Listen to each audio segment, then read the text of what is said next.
Security, security. Good morning ma'am. আসলে আমি ওই পার্কিংটা দেখতে গেছিলাম। তুমি কে?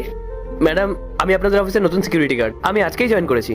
আচ্ছা, এ নাও আমার গাড়ির চাবি, গাড়িটা পার্ক করে দিয়ে এসো। আচ্ছা ম্যাডাম।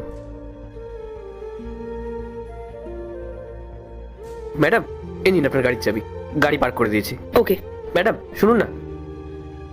বলো।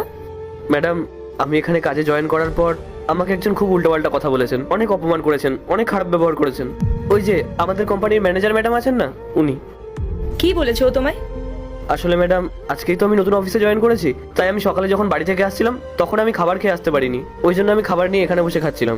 সেই সময় ম্যানেজার ম্যাডাম এসে আমাকে অনেক বাজে বাজে কথা বলেছে, অনেক অপমান করেছে। ম্যাডাম, আমি ওনাকে বলেছিলাম যে আপনি তো আমাকে এই কথাটা ভালোভাবেও বলতে পারতেন। তখন উনি আমাকে বললেন যে তুমি জানো আমি কে, আমি এখানকার ম্যানেজার। উনি আমাকে কাজ থেকে বের করে দেওয়ার হুমকি দিয়েছিলেন। উনি তো আমাকে ভালোভাবে বলতে পারতেন বলুন। তার উপরে উনি আমাকে অপমানের পর অপমান করে গেছেন। এটাও ঠিক করেনি। আচ্ছা, আমি যখন তোমাকে ডাকবো তুমি আমার কেবিনে চলে এসো। Okay madam.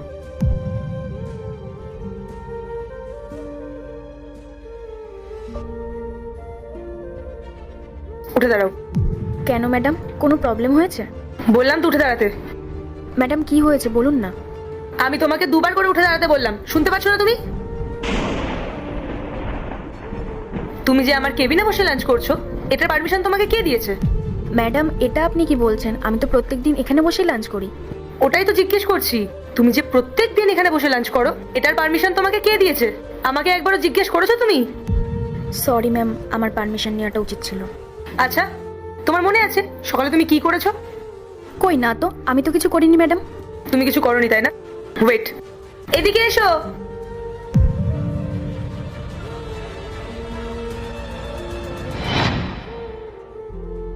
এই সিকিউরিটি, এটা কি তোর টিফিন করার জায়গা? ওঠ ওঠ বলছি। ম্যাডাম কি হয়েছে? আমি তো শুধুমাত্র আমার টিফিনটাই করছিলাম। আপনি আমার সঙ্গে এরকম ভাবে খারাপ ব্যবহার করছেন কেন? কটা বাজে এখন? এটা কি তোর খাবার খাওয়ার সময়? তোর কি নিজের কোনো কাজ নেই? যা গিয়ে কাজ কর। আসলে ম্যাডাম, সকালবেলা তাড়াহুড়ো করে এসেছিলাম তো, তাই বাড়ি থেকে কিছু খেয়ে আসতে পারিনি। ওই জন্যই এখানে বসে টিফিন করছিলাম। তুই খেয়েছিস কি খাসনি সেটা আমার দেখার বিষয় নয়। তোর যখন টিফিন করারই ছিল তাহলে বাড়ি থেকে করে আসতে পারতি। ম্যাডাম, আপনি তো এটা ভালোভাবে বললেই পারতেন, এভাবে কেন বলছেন? তোর সাহস তো কম না। পার্ট 2 দেখতে সাবস্ক্রাইব করো ভেলকু 78M।